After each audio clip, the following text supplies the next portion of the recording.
Good afternoon, parents, brothers, sisters, friends, past, present and future students, and those who are celebrating their graduation today.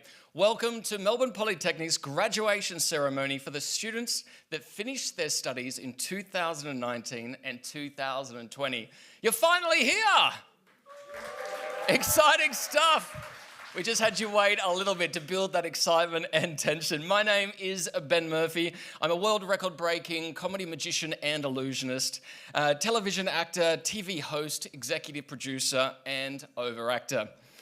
Today, we have graduating students from the academic departments of Business, Advanced Manufacturing and Logistics, along with Business Construction, Higher Education. Now, if I could all ask you to stand for the official party procession. Thank you.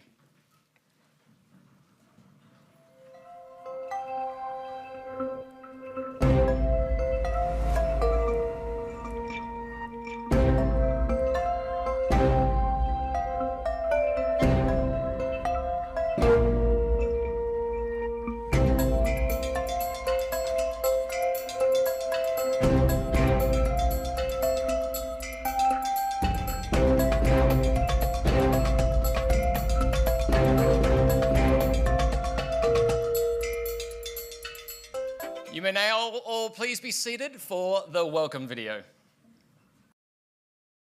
We welcome people from all over the world to Melbourne Polytechnic to build one community. Kusoo dhawaada Melbourne Polytechnic Community-ga Soomaaliyeed. Melbourne Polytechnic le da la bienvenida a la comunidad latinoamericana. Melbourne Polytechnic mengucapkan selamat datang kepada Indonesia Communitas. Melbourne Polytechnic Gujarati સમુદાયને સ્વાગત કરે છે. 墨尔本理工学院欢迎来自华人社区讲普通话的朋友们。 Το Melbourne Polytechnic καλωσορίζει τους ανθρώπους που μιλάνε ελληνικά. El Politécnico de Melbourne le da la bienvenida a la comunidad de habla hispana. A Melbourne Polytechnic está de braços abertos para todos os falantes da língua portuguesa. Melbourne Polytechnic Punjabi community ਦਾ ਤਹਿ ਦਿਲ ਸਵਾਗਤ ਕਰਦਾ ਹੈ। ਸ਼ੁਕਰੀਆ। Melbourne Polytechnic accueille toutes les communautés francophones. Ayubowan.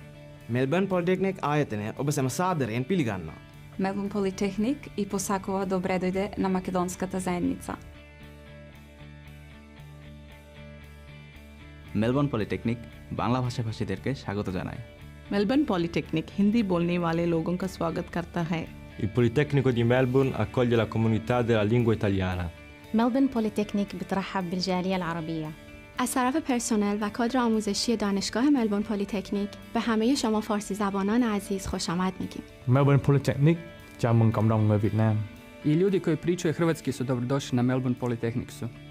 Melbourne'i Polytechnic tervitab eesti keelt kõnelevat kogukonda. Melbourne Polytechnic приглашает украинское, российское, русскоговорящее сообщество. Melbourne Polytechnic mengucapkan selamat datang kepada semua masyarakat berbahasa Melayu. Melbourne Polytechnic 歡迎講粵語嘅朋友加入我哋嘅團隊。 Namaste, तपाईहरुलाई Melbourne Polytechnicमा स्वागत छ। Melbourne Polytechnic welcomes everyone.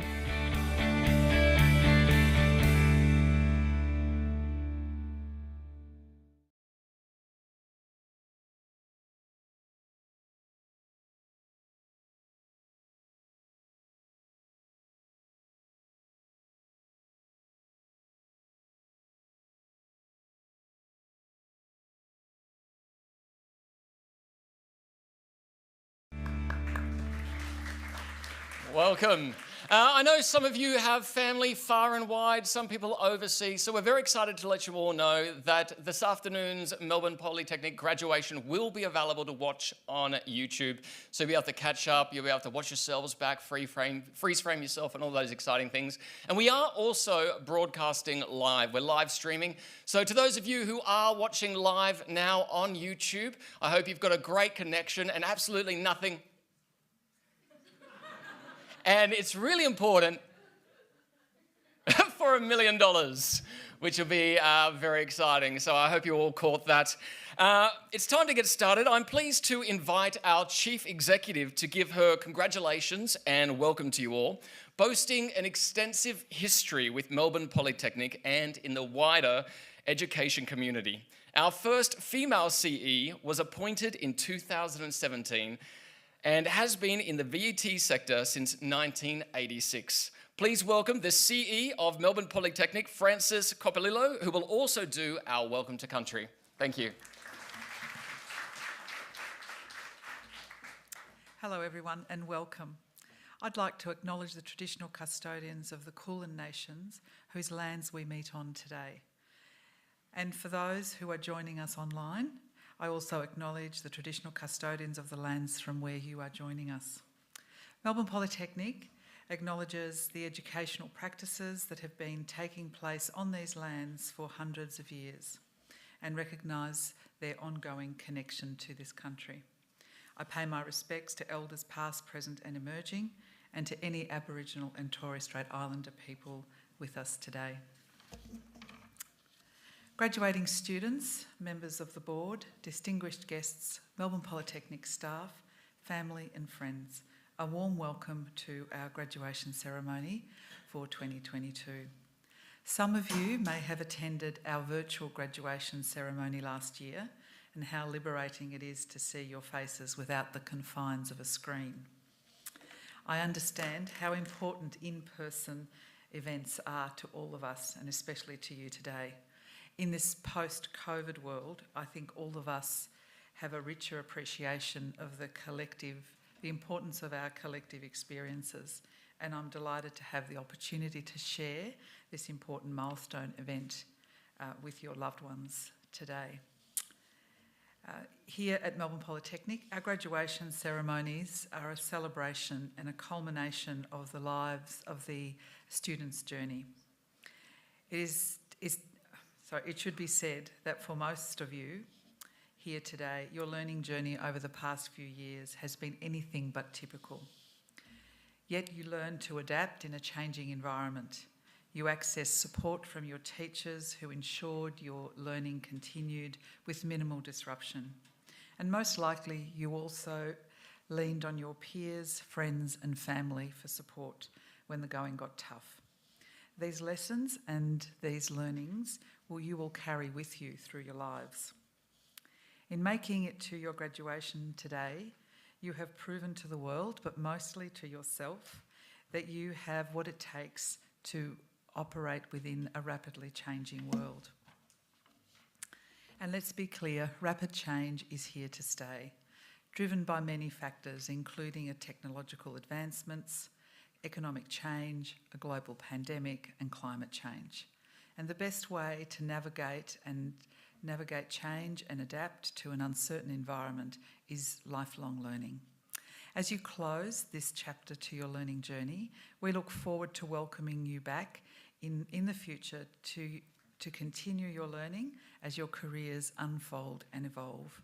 On behalf of us all at Melbourne Polytechnic, we offer you our congratulations and our best wishes on reaching this significant milestone. And remember, never stop learning. Thank you. Congratulations.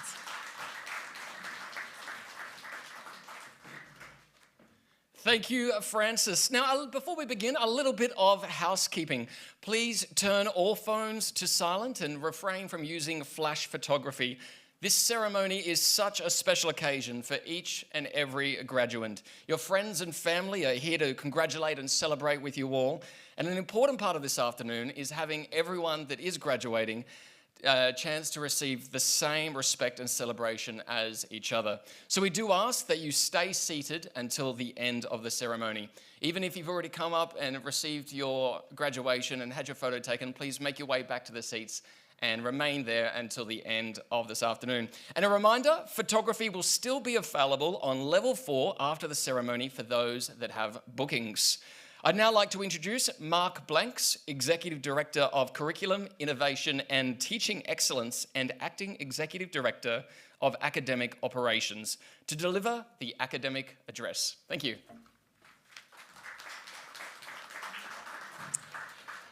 Thank you, and good afternoon, everyone. The academic address sounds rather stuffy, doesn't it? So my job today is to try and make it as lively and as interesting as I can. So first of all, I would like to start by congratulating you on completing your qualification and making it to the finish line. Well done, you did it. Give yourselves a big round of applause. And the important thing for you with the advice I'd like to give you is that this is a new adventure. As one adventure closes, there's another one about to open up for you. So buckle up and enjoy the ride. So when I was asked to deliver this academic address around the theme of never stop learning, it gave me the opportunity to pause and reflect and think about my own career journey and the opportunities I've had to learn over the years. So my career did not follow the neat, predictable, linear sort of trajectory that my parents and my teachers inferred that was in front of me. It resembled more of a kind of snakes and ladders type of situation with twists and turns and unexpected detours. And I guess there's a lot of fear factor about that out there at the moment, where people say you're going to experience 10 careers in your lifetime and all those sorts of things. Well, I'm here to say that that's not necessarily a bad thing. There's lots of opportunities through that. So my career journey has been punctuated by the closure of industries and the emergence of new ones. And all of those opportunities involved me going back to study and to retrain. I can almost guarantee you that your careers will take a similar sort of journey. We've just heard from Francis. You are likely to encounter a myriad of challenges over the decades, disruptions that will impact your careers and your working lives. So as I approach what I think is the midpoint of my career, that might be debatable for some people, I won't let people know how old I am, I'd like to share with you this afternoon, a few career highlights of my journey so far, and also give you hopefully some little anecdotes and some things to smile about. So it may come as a surprise to you, I think some of my colleagues know this already, that I first started my first job as a tram conductor back in 1990. So I think there's a photo somewhere around of the tram. That's in fact one of the trams that I worked on. Now, this is a long time before we had the new fancy trams that we have. Just to get a sense of who's who in the room, can I have a show of hands of those people who remember what tram conductors were? All right, that's the generation gap right there. Now, tram conductor was a really serious job. I remember the first time, I was about 16 when I turned up, and my boss was a bloke named Dennis Bell, which was sort of a funny name for the head of the tramways at the time.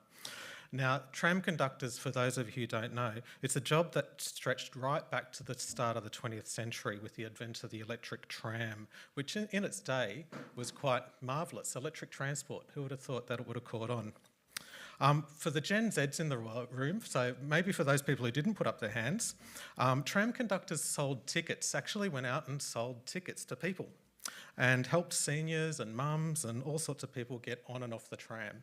And I think they were one of the most loved professions, or I like to think so, in the state of Victoria at the time. I had really serious responsibilities. So as a tram conductor, I was actually the person who was in control of the tram. So the driver, the trams go on tracks. They can't really do much. They sort of go in one direction. But the tram conductor was the person who told the tram driver when to start and when to stop and when there was an emergency. Funnily, coming back to Dennis Bell, who was the boss, my job was to pull the cord which rang the bell at the front. So it was one pull to stop, it was 2 bells to go, and if there was an emergency, it was 11 rings of the bell. So let's hope we weren't in a rush. Anyway, I was one of the last generations of tram conductors. In fact, there was a period of time where I was in fact the last one, and there's a Herald Sun picture somewhere out there with me on the front cover of that. The job was phased out due to technological disruptions posed by those dastardly automatic ticketing machines. So they replaced the tram conductor. And this would be the first, but not the last time in my working life that my position and my job was changed by forces outside my control. It's interesting to note that when I started as a tram conductor in 1990, the job that I hold today did not exist. That's not me on the screen, by the way, that you can see, just for the record. I had a lot more hair then too. If you can imagine a 16-year-old me with a bowl cut, that's probably what I looked like. So after my short-lived career on trams, I studied the arts, majoring in history and sociology. My mother thought that was a fast track to unemployment. You were wrong, Mum. Here I am. And I also studied photojournalism later on at university. It was in that time that a new thing came along called the World Wide Web, which changed everything. So you can see a photo of me. My bowl cut had grown out a little bit longer there. I had a little bit more hair. And that's me in front of the computer that we first connected to the World Wide Web. I still remember trying to convince my father, who was an avid stamp collector and loved the mail, that there was this thing called email that was coming along, which would change the way that we do things. And he said, no, it's not going to happen. I can't get him off the internet these days. So I graduated from university during the recession of the early to mid-90s. It was a tough time for a former tram conductor armed with an arts degree. I found employment managing a rather large business, importing antiques and furniture from all over the globe, from China, from Java, from England and a range of places.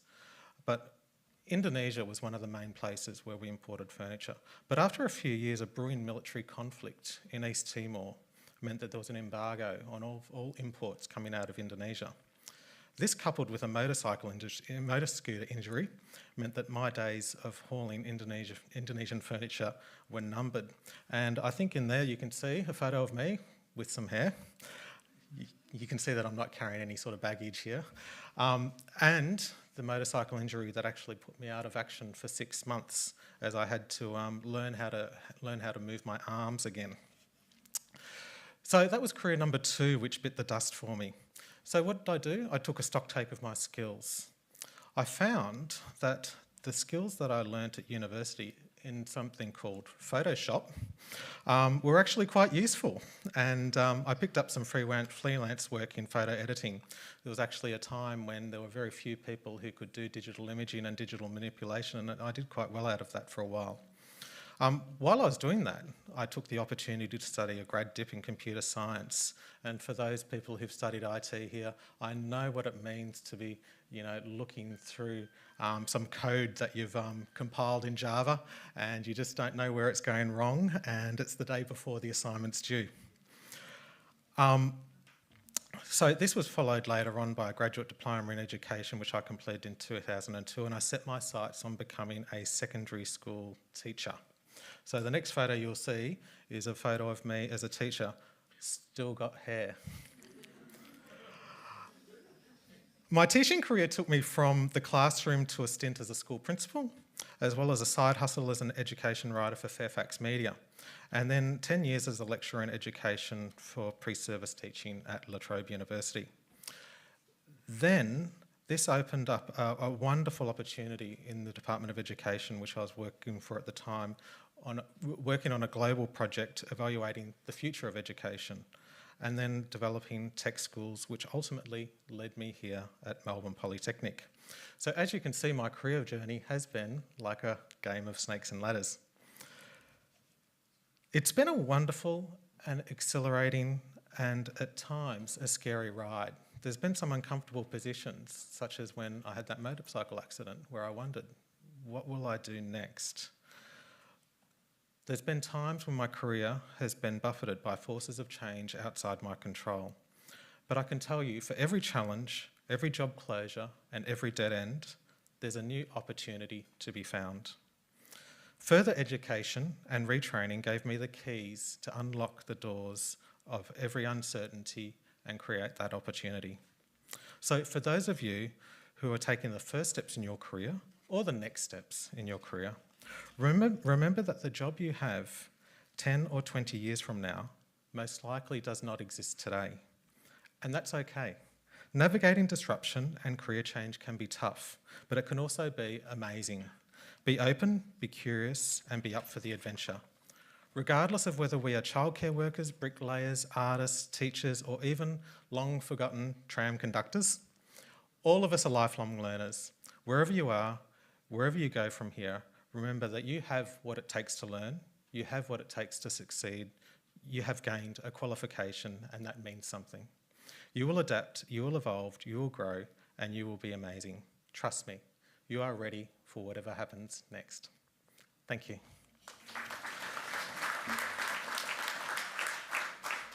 Oh, come on, another round of applause for Mark, ladies and gentlemen. With that injury you had on your bike, it brings new meaning to get out there and put your back into it. Like, that's taking it a little bit too far. But I guess Mark's story really goes to show that we're very fortunate here at Melbourne Polytechnic that all of your educators have had vast careers and life experiences prior to coming here to teaching. They've travelled the world, learnt things, failed at things, and they've come back and they share that knowledge with you. They're very passionate about what they do, and I think that's something to be commended. So give them a big round of applause too. Today, we are celebrating the achievements of 46 Melbourne Polytechnic graduates. Supporting the presentation announcements today is Dr. Jordan Winfield. Welcome, and a big thank you to Dr. Winfield, who is hiding out the back here. He can't hear you, but he can, sorry, he can't see you, but he can hear you, so make him feel welcome. Let's now commence the ceremony. First up this afternoon are graduates from the Department of Business, Advanced Manufacturing and Logistics. Please welcome Uday Vaidya, Program Lead for Information Technology, to present the first awards.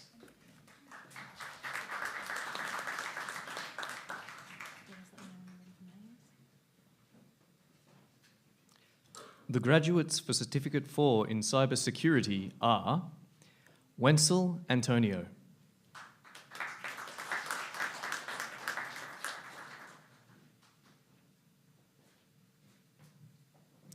Natasha Nicolazzo,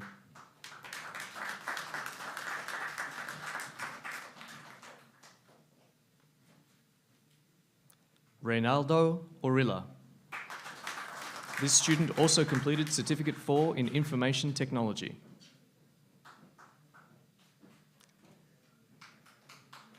Please join me in congratulating them.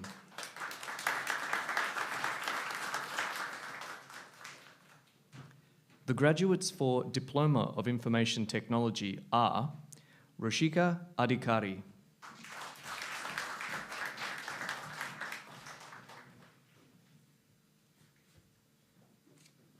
Syed Muhammad Shahir Bukhari,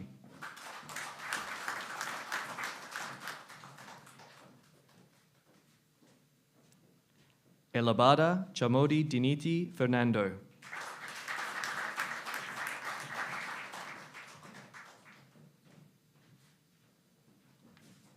Badar Askar Khan,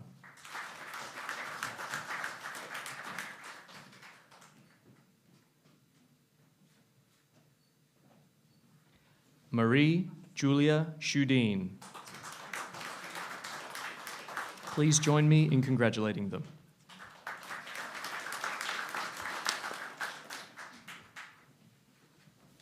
Thank you, Uday, and how about another big round of applause for all our graduates. How are we all doing out there? We're hanging in okay? Excellent. It really is such a joy to see you all up here celebrating your graduations after the events of the last few years. Out of curiosity, how many of you have had to wait since 2019, 2020 to come up here tonight? For 3 years. Are you excited? Finally here? Oh, not that excited. The excitement there is yes. Well, are you excited? Yeah, of course you should be. You should be very proud to achieve what you've done in very trying, challenging circumstances. So very exciting. Please now welcome Shane Wilkinson, Manager of Business and Construction Higher Education, to present their awards, their department awards.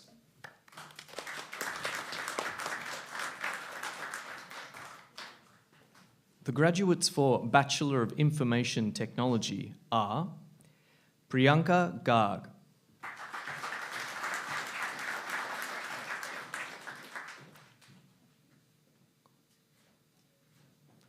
Biplab Gautam,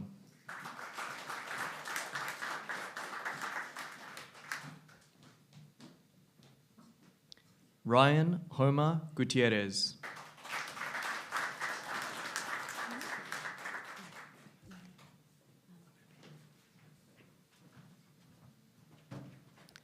Udayanga Osmond Hiralu Arachige,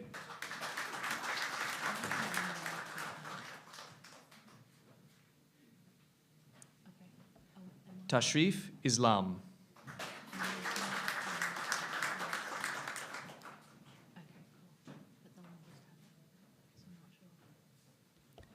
Hansana Kavith Hesara Jayasinghe.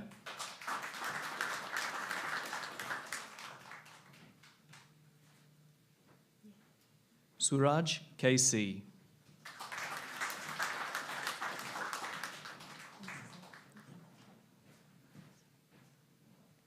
Tanvi Kalei.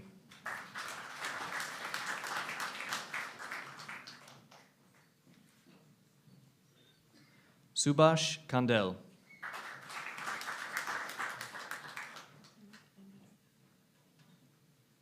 Shubham Kumar.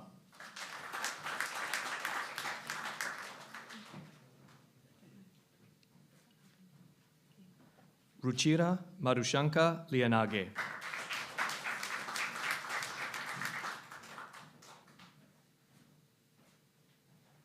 Vidusha Tanukshi Vitharana Lokupata Bendige.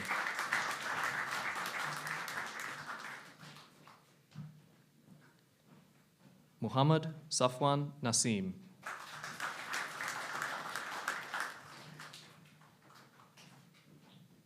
Nimna Sanjith Nawaratna Herath Mudian Selage.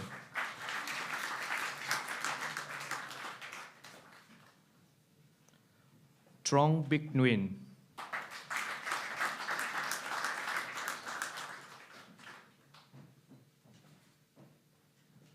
Rashmi Pasindu Piyadi Gamage.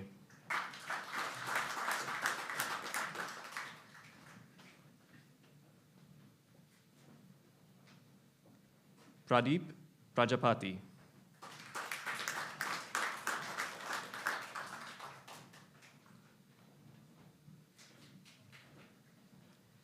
Patum Samira Rajanayaka Murianselage Corale.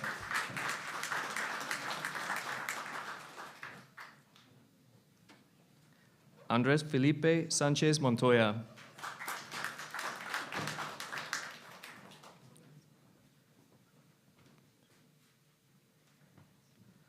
Swapnil Sharma.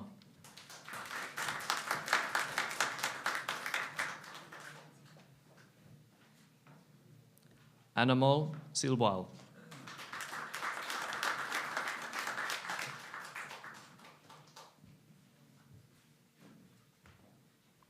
Danveer Singh.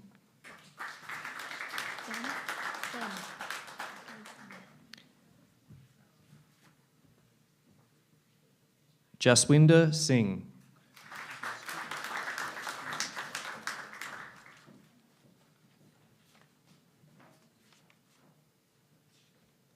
Basharat Faisal Singawansa.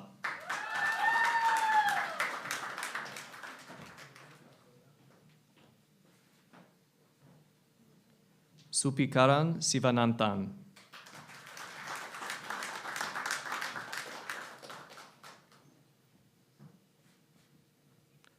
Hai Neng Tan.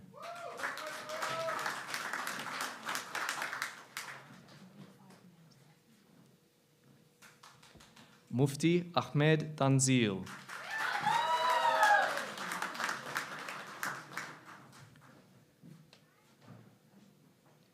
Sapana Tapa.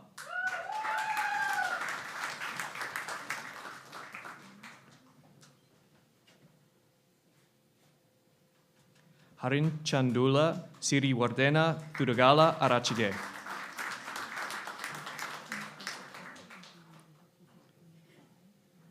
Syed Ali Wasim.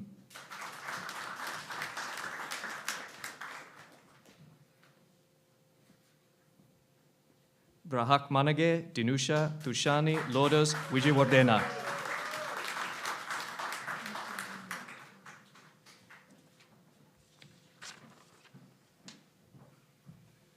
Thank you, Shane, and a big round of applause for all of the Sea of Dreams graduates. Now, we've got something very exciting to welcome today's guest speaker. Please welcome back Melbourne Polytechnic's Chief Executive, Francis Coppolillo. Thank you, Ben. And it's my pleasure now to introduce Ben Murphy to you, who is also going to be providing our guest spokesperson at today's presentation. So our MC today is a media personality, Ben Murphy. Ben has made a name for himself as a world record-breaking comedy magician and illusionist. He now has his own national radio show and TV series, Live from St Kilda with Ben Murphy. Ben Murphy knows a thing or two about the need for continuous learning, as you will hear soon. When COVID brought an abrupt end to his international live performance schedule, Ben had to pivot and pivot quickly. We look forward to Ben sprinkling a little magic here today. Please join me in welcoming Ben Murphy. Thank you, Francis. Very kind of you to come up here, for me to introduce you, to come up and introduce me, for me then to come out. And it was very lovely, those words that you said that I wrote prior to the show, so thank you. It's my absolute delight to not only be your MC tonight, but also be your keynote speaker. When I was asked to be the MC for tonight, they asked me to come up here and talk to you all about one of my favourite subjects, myself. How, after I graduated, like you all are tonight, that the moment I got my certificate and graduation, that life fell immediately into place. All of my dreams and goals were instantaneous, just like yours are going to be the moment you walk out the door. No, that's a lie. The reality is far from that. At my age of 30, the learning changes and pivots have never really stopped for me. And in fact, I haven't arrived at my end goal. If you had have told me when I was your age that I'd be back here still wondering and looking towards what my future goal is and still a little bit lost, I think I would have wailed in despair. And yet my dad told me from a young age that you never stop growing. He was a firm believer in constantly learning. When I was younger, really, really young, he took me to a lake and he threw me in. He thought throwing his son in the deep end of the water and watching him struggle and gasp for breath was the fastest, surest way to learn. He was right. And not for me to swim, for him to learn CPR. He learned that really, really quickly. And ever since I was a child, I had a dream to be a star. I wanted fame and fortune, and I found the start of my path to fame and fortune was by doing tricks. Not street corner, pretty woman type tricks, but magic and illusion. I was obsessed with making the impossible possible. Sorry, I have a speech impediment. Dyslexia, never mind. Believing in the impossible, a little bit like seeing my favourite pair of jeans after lockdown and going, yeah, I reckon I'll still fit those. Yes, I believed in miracles. So I started out busking to performing at kids' birthday parties, then corporate events and awards nights. I'd set out from a very young age and slowly started to piece together my dream, bit by bit, learning and changing each phase. Every time I mastered a performance space, I then had to reevaluate what I was doing and modify it for the next. Performing on the street for coins and a hat out at the end of the show is very, very different to being flown to perform for the royal family in Malaysia. Very, very different. But I learned pretty quickly that the best way to learn and grow in any chosen field was to say yes to everything. Like honestly, say yes to absolutely everything. Except for saying yes to the sweet old lady at the airport who asked you to carry her bags through customs. I should have said no to that. I learned pretty quickly that you say yes and you worry about the how after. The learning part is actually surprisingly easy. The grabbing opportunities as they come and not being afraid to grab onto that, that's the hard part. The learning really is easy, so just say yes. When I was a little bit older, in my mid-20s, I'd been touring around and doing a little bit of magic and getting a bit of a name for myself. I was then offered my very own Vegas-style show in the United States of America. One of the caveats of having my own show in the US was that I would perform the infamous Chinese water torture tank made famous by Houdini. It's a trick where the magician is shackled by his feet, handcuffed and hung upside down, and lowered into a tank filled with water that is then padlocked from the outside. The magician then has to escape before he dies. I was asked, Ben, can you do that trick? Yes, of course I can, I said. So I signed that contract. I'd never done anything remotely close to performing this trick. So I accepted the contract, but promptly started learning how to escape. I practiced escaping from straitjackets by hanging upside down on the monkey bars of the local park. I downloaded everything that I could online on how to slow my heart rate and hold my breath. I even practiced holding my breath face down in the bathtub at home. I did everything I could in every way I could to master what I had to go and perform. Speaking of bathtubs, last year for Christmas, my mother-in-law asked for something for the bath, but she hated the toaster I got her. This study really paid off. When I was in America performing the trick that really, really scared me, I broke the world record for the most performances of this illusion ever, beating even Harry Houdini's record. Thank you. It was something that would not have been possible if I was too afraid to learn and say yes. So whatever you do, always give 100%, unless you're donating blood. Upon returning to Australia, I was then offered another amazing opportunity. This time, my own show in China. I was asked, Ben, do you speak Mandarin? Yes, of course I do, I said. So I signed that contract faster than a toupee blown off in a hurricane, and I prepared for China.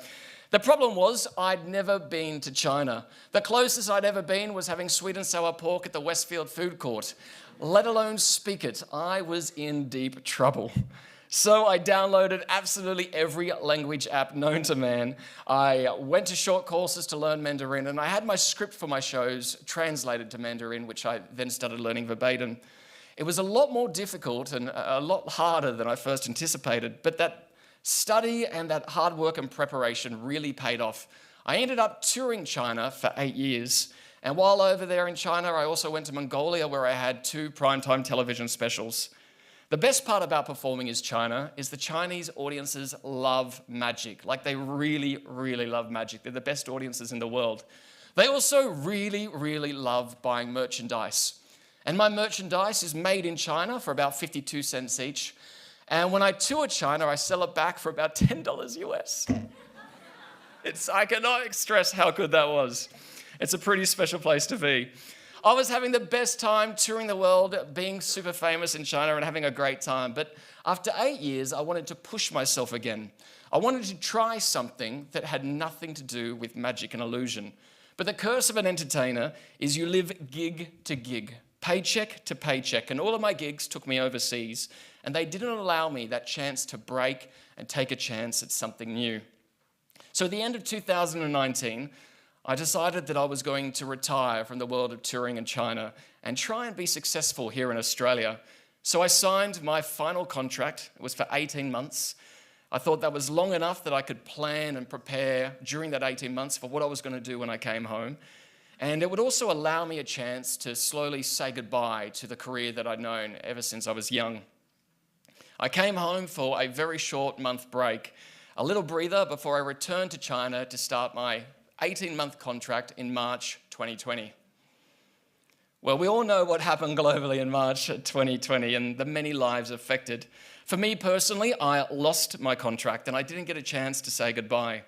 I was suddenly thrown into unemployment with no real-world skills that could help me make some money in the new world. And if one more person told me, hey, just pivot, I was going to lose my mind. I was gutted, depressed, and completely and utterly lost for a good few months, like not getting out of bed and crying insistently for quite some time. I was in a really bad place. Eventually, it dawned on me that all of the things that I wanted to do when I retired and returned to Australia, I could start now. I could start those things today. I really wanted to try my hand at radio, so I immediately enrolled in several short courses: media law, reading for radio, creating radio and podcast content, and a whole lot more. I really loved new things. I volunteered at Vision Australia Radio, reading magazines, which then transferred to me having my very own chat show on Joy 94.9, where I got to be more of my silly self, make jokes, and interview celebrities, something I really enjoyed. And it turned out I was particularly good at interviewing famous people. So I decided to start my own video/podcast series independently, and I directly contacted a whole bunch of celebrities and begged them to spend a bit of time with me and chat with me via Zoom. One guest in particular, Gretel Colleen, the former host of Big Brother, told me that I could have a maximum of 15 minutes of her time. We ended up chatting on record for about 45, and then another 30 or so off record. She told me that this was one of the best interviews she'd ever had, that despite all the hardship I'd gone through recently, that this was exactly what I should be doing. She loved the way that I'd really researched her, and I wasn't just asking questions, but having a thoughtful conversation that was still really light and fun, a skill that she said most interviewers don't have. She hooked me up with some of her celebrity friends and arranged for the rest of the season through her friends. It was really, really lovely. Channel 31, a community station here in Victoria, had seen these videos/podcasts and asked me if they could take the footage that had already been made and air them as one of their programs on their station. I thought about it and decided that what I really wanted to do was a proper chat and variety show. A little bit of variety and entertainment in there, and a little bit like Graham Norton, and sit and talk to these famous people. I really wanted a platform where fellow variety entertainers could perform and showcase their talents, because we don't really have that in Australia. Unless, of course, you count Australia's Got Talent. But having a senior citizen, sword-swallowing, BMX-riding, tattooed gymnast with an acrobatic dog from Nimbin competing against a cute-as-a-button 4-year-old in an Elsa dress singing Let It Go doesn't feel like a fair comparison. So I came up with my dream show, and it was rather ambitious, and I said to Channel 31, "Can I do this?" Well, the answer from them was, yes, sure, great. So I signed the paperwork for 13 episodes. But again, I found myself in a pickle, that unwanted green atrocity on any McDonald's burger.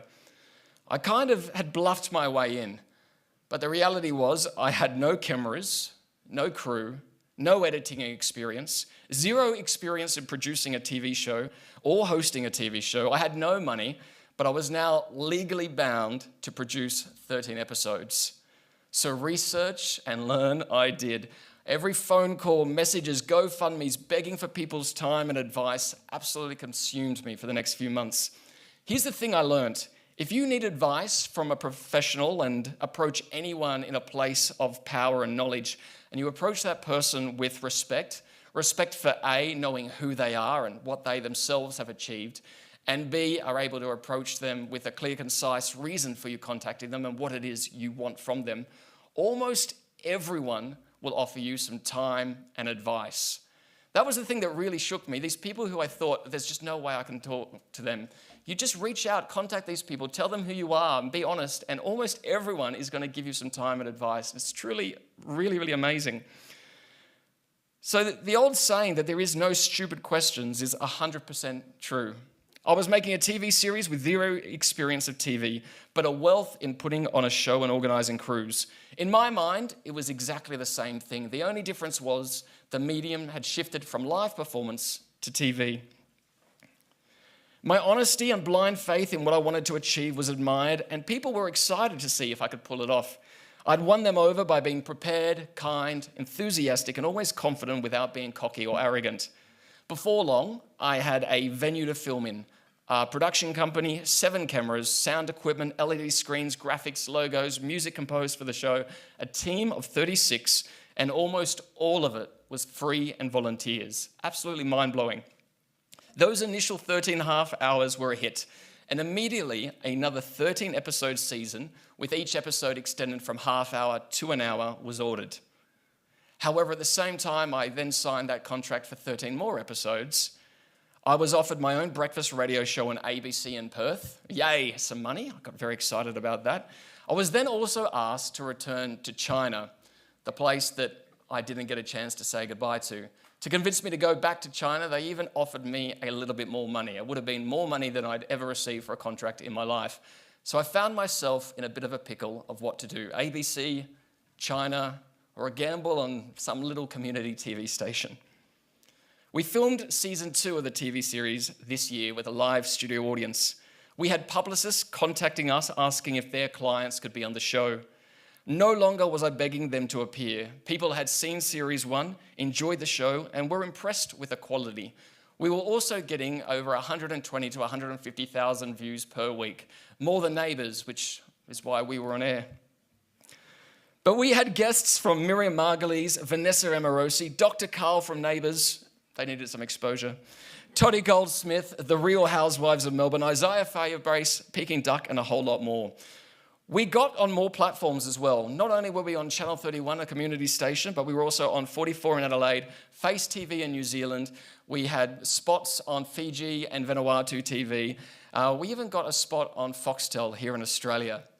Even though I was airing initially on a community platform, from day one I wanted to aim big and create something that was of commercial quality. It paid off. I'm now currently in negotiations with a commercial TV station for Series 3, along with the negotiations with a couple of the big streaming services, which is very exciting. So far, I've produced 26 episodes in less than a year. In what has already aired, we've had over 60 guests, 42 variety acts, 26 bands, 52 game show contestants, with a show that didn't even exist, not even in my mind a year ago. I took the worst thing that happened to me and had happened to all of us. We were all impacted, the loss of my job and my income, and used that time to learn. Yes, I had those dark, lost days where it all felt genuinely impossible. But if I just learnt as much as I could each day and surrounded myself with warm, lovable, talented people that believed in me and what I had to offer, I knew it would be okay. I also knew that if I was asking others to help me, I had to ensure that I had something to offer them in return. I kept and continued to keep an eye out for them any way I can to return the favour. And I ensured that each day when they showed up to help me for free, that I was prepared, ready, well informed, that I was always the first to arrive and the last to leave. Being professional was the very least I could do. Though the future of my show is uncertain and negotiations are ongoing, I know if I back myself and am prepared to learn and listen continuously, I will always be on the path that I'm meant to be. So if someone offers you a job that you can't do, but you really, really want to do it, say yes, take that opportunity immediately, then learn how after. If someone says you're crazy, your ideas are ridiculous, you won't be able to achieve that, say yes, I will, then go out, learn how to do it, and do it. And when someone asks you to hold their luggage and carry it through customs, say no. I cannot stress that enough. Believe in yourself and back yourself and always prepare yourself. Put in the work and say yes to making your dreams a reality. I really do hope you enjoyed what I've had to say, and if not, I hope you feel really well rested after that 10-minute nap. To summarise, if I can achieve what I have, each and every one of you with your graduations can and will also, if only you take the time to continually learn. Thank you. Once again, I would like to congratulate each and every one of all of our graduates. Give yourselves another big round of applause. It really is quite impressive after a really tough couple of years. I'd like to also thank Dr. Jordan Winfield for reading the names of our graduates this evening. Give him a round of applause as well. And all of our official people over here, give them a big round of applause as well. A big thank you to Oscar and Mick for their earlier performance in the foyer. Please now join us in the foyer for the next hour or so for a post-graduation celebration. You'll meet Melbourne Polytechnic staff and other graduates and their guests. And a final reminder that photography will be taking place on level 4 for all of those that have bookings. It's a thank you and a good afternoon from me. Please all stand for the academic procession. Thank you.